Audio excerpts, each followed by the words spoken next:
All right, let's talk about the Louvre. You know the one, that iconic glass pyramid, the masterpieces. It's a symbol of Paris, right? But what if I told you that behind all that priceless art, the whole institution is, well, it's at a breaking point? We're talking about a crisis that's threatening everything: the art, the staff, and maybe even its very soul. And hey, don't just take my word for it. This comes straight from the top. The Louvre's own director, Lawrence Descartes, put it this bluntly in a letter that just got leaked. She called a visit to her own museum a physical ordeal. I mean, wow. When the person in charge says that, you know things are bad. Like, really bad. So, what does a physical ordeal actually look like in numbers? Well, here you go: 8.7 million. That is how many people crammed into the Louvre in just 2024 alone. To give you some perspective, that is literally like the entire population of Switzerland deciding to pop in for a visit in a single year. It's just staggering. And this is what it's actually like on the ground, day in and day out. You know, the staff even have a name for it: the Mona Lisa moan. It's that sound, that collective groan of frustration from a huge crowd all trying to get a selfie with the world's most famous painting. It's just a sea of phones and elbows. A total test of endurance, not just for you, the visitor, but for the staff too. And good luck finding a place to just sit down and catch your breath, because there's hardly anywhere. So how on earth did it get this bad? Well, it's funny, because the last time the Louvre had a problem on this scale, the solution was this radical, futuristic, and super controversial thing. Yep, you guessed it, we're talking about the glass pyramid. The irony is, the solution from the 80s has kind of become the core of the problem today, a real paradox. So it's kind of hard to imagine now, but you gotta remember what the Louvre was like before the pyramid. It was just this massive, confusing maze of buildings. Honestly, a total nightmare to get around. So the big idea, the grand plan, was to build this one central entrance, this underground hub, to basically reorganize the entire museum and make it make sense. And this is where it gets really cool, architecturally speaking.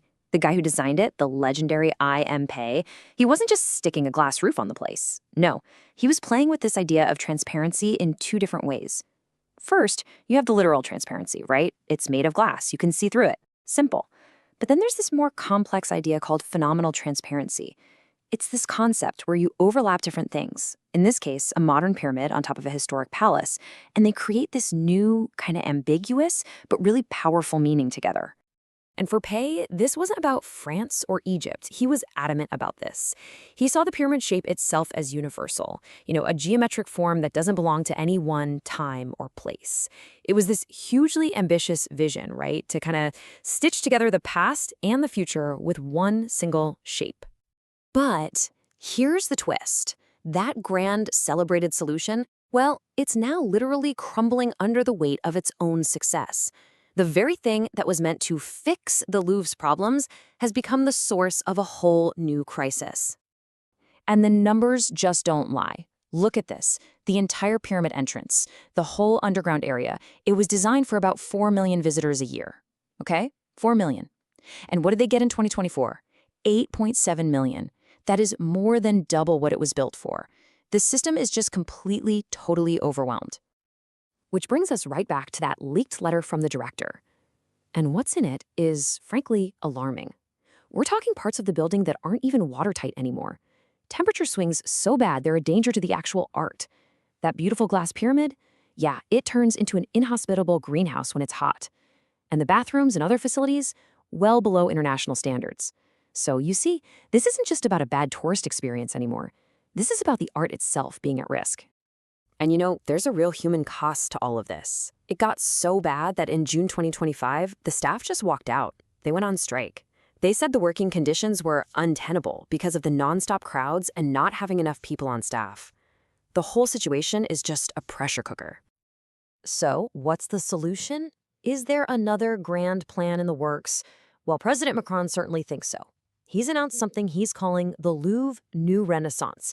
Yep, another massive, top-down plan to try and save the museum from itself. So what's the plan?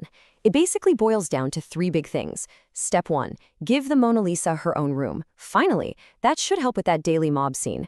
Step 2, build a whole new second entrance to take some of the pressure off the pyramid. And step 3, a complete redo of all the signs to help people actually figure out where they're going. Sounds good, right? But there's a big catch. This whole thing is supposed to take a decade. A decade.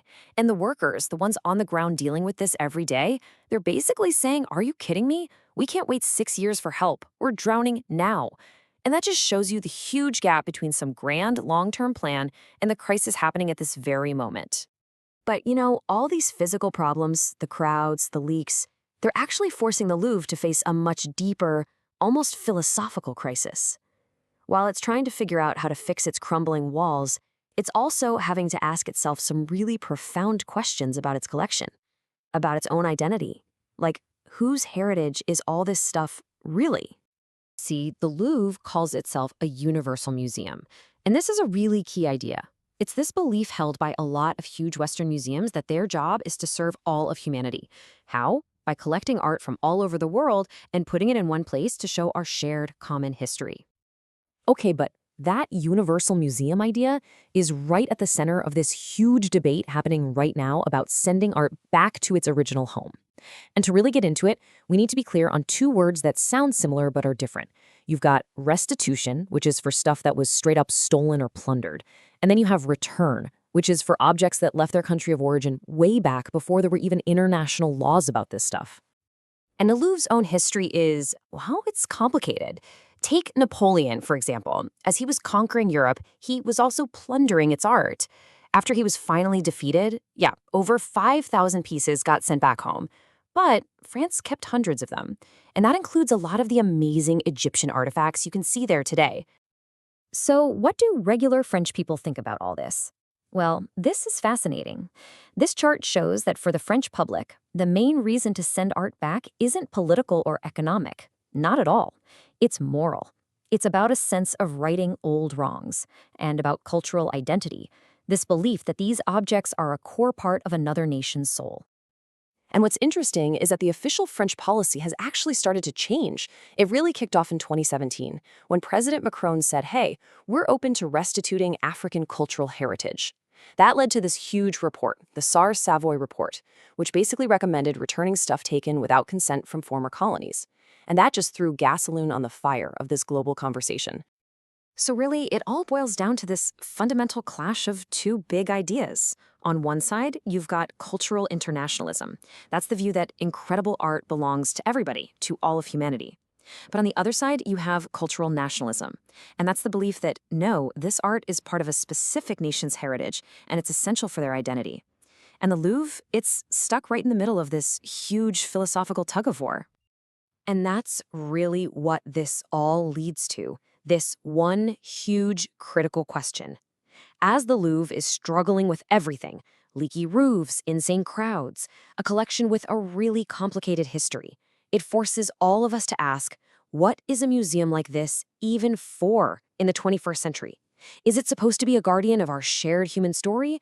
Or is it just a relic of a colonial past that maybe needs to be rethought entirely?